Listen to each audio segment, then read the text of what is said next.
Hello दोस्तों, तो आज हम डिस्कस करेंगे कि कनाडा में रहना वर्थ है कि नहीं है। अगर आप कनाडा का पीआर अप्लाई कर रहे हैं और आना चाहते हैं, कनाडा सेटल होना चाहते हैं, तो ये वीडियो आपके लिए है। एंड तक देखिएगा। मेरा नाम है निखिल और आप देख रहे हैं मेरा यूट्यूब चैनल कनाडा की गाड़ी। बिना आपका टाइम वेस्ट करे चलो वीडियो स्टार्ट करते हैं।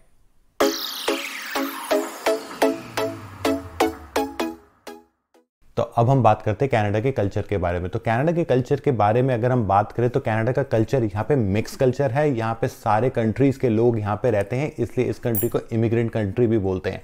और अगर रेसिज्म की बात करें तो रेसिज्म कंट्री में कनाडा में एकदम ना के बराबर है।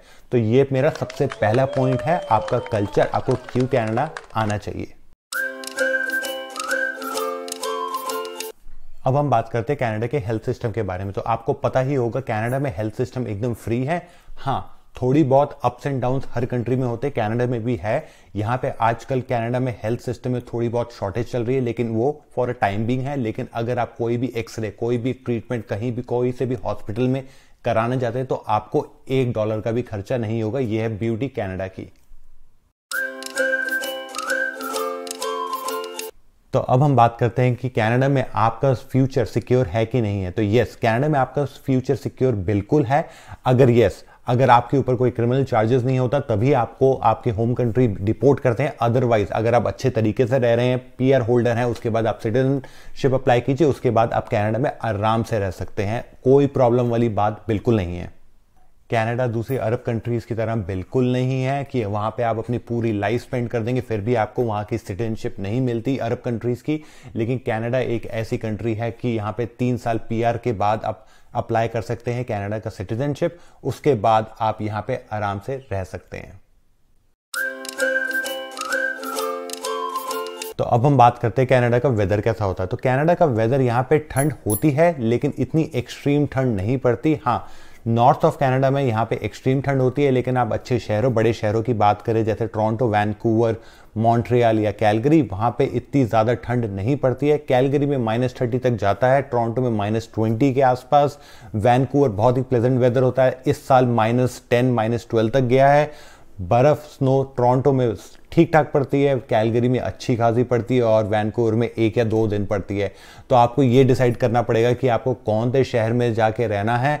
ठंड इतनी नहीं पड़ती है, घर के अंदर सेंट्रलाइज हीटिंग होती है आपकी सर्दी के लिए, और गर्मियों में यहाँ पे सेंट्रलाइज एसी का भी प्रबंध है आपके लिए। अगर आप कनाडा की एयर क्वालिटी इंडेक्स के बारे में बात करेंगे तो कनाडा पे एयर क्वालिटी इंडेक्स सिर्फ 2 या 3 का होता है मैक्सिमम। लेकिन अगर आप इंडिया से, और इंडिया में अगर आप दिल्ली या मुंबई से हैं तो आपको तो पता ही होगा वहां पे एयर क्वालिटी इंडेक्स का क्या हाल है। तो कम से कम 200 से 300 के से नीचे तो एयर क्वालिटी इंडेक्स कभी जाता ही नहीं है।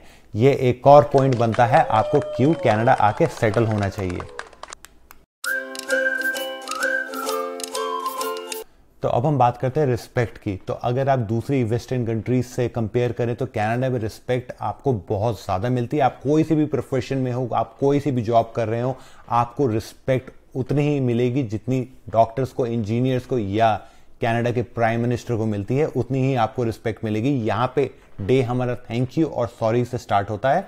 तो आपको मैं एक और एग्जांपल देता हूं। मेरी पुरानी कंपनी में मेरे हर शिफ्ट के बाद मेरा मैनेजर मुझे थैंक यू बोलता था, thank you for coming to the shift.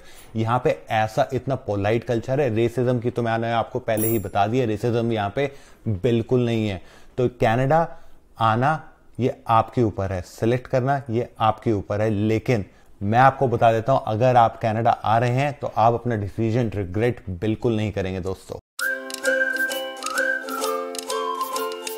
मेरा भाई यहाँ पे पुलिस में है, मेरे पापा को जानता है।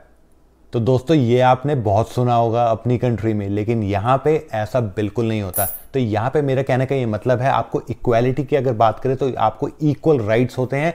यहाँ पे कोई भी शोशागिरी में नहीं पड़ता। यहाँ पे हर कोई रिलैक्स रहता है, हर कोई चिल रहता है, हर किसी को इक्वल रिस्पेक्ट मिलती है। तो ये है कनाडा की ब्यूटी। तो अब हम बात करते हैं कनाडा के बॉर्डर के बारे में। तो कनाडा की बॉर्डर की अगर हम बात करें तो कनाडा के बॉर्डर एकदम टच करता है यूएस से। अगर आप कनाडा के सिटीजन हैं तो आपको कनाडा से यूएस जाने के लिए आपको वीजा की रिक्वायरमेंट बिल्कुल नहीं है। जैसे इंडिया में हम टोल क्रॉस करते थे, वैसे ही हम टोल क्रॉस करते हैं और हम यूएस चले जाते हैं। कभी कभी हम वहां से शॉपिंग भी कर आते हैं। तो इतना आसान है यूएस से कनाडा जाना, कनाडा से यूएस आना, ये भी एक बहुत बड़ा प्लस पॉइंट है। अगर आप दूसरी कंट्रीज में हैं तो आपको यूएस जाने के लिए आपको वीज़ा की रिक्वायरमेंट है, लेकिन अगर जैसे मैंने आपको कहा अगर आप कनाडा के सिटीजन हैं तो आपको यूएस जाने के लिए वीज़ा की रिक्वायरमेंट नहीं है। कनाडा को लैंड ऑफ अपॉर्चुनिटी भी बोलते हैं। वो इसलिए बोलते हैं कि अगर आपके पास राइट स्किल है, एजुकेशन है और आपके पास राइट एक्सपीरियंस है तो कनाडा में आपको अच्छी जॉब लेने से कोई नहीं रोक सकता। इसलिए ये एक और पॉइंट बनता है आपको क्यों कनाडा आना चाहिए। अगर आप कनाडा से प्यार करते हैं और मेरी वीडियो को पसंद करते हैं तो लाइक कीजिए, सब्सक्राइब कीजिए, शेयर कीजिए मेरे यूट्यूब चैनल को। मैं अगले हफ्ते फिर आऊंगा आपके लिए एक नई वीडियो के साथ। टिल देन, रब रखा।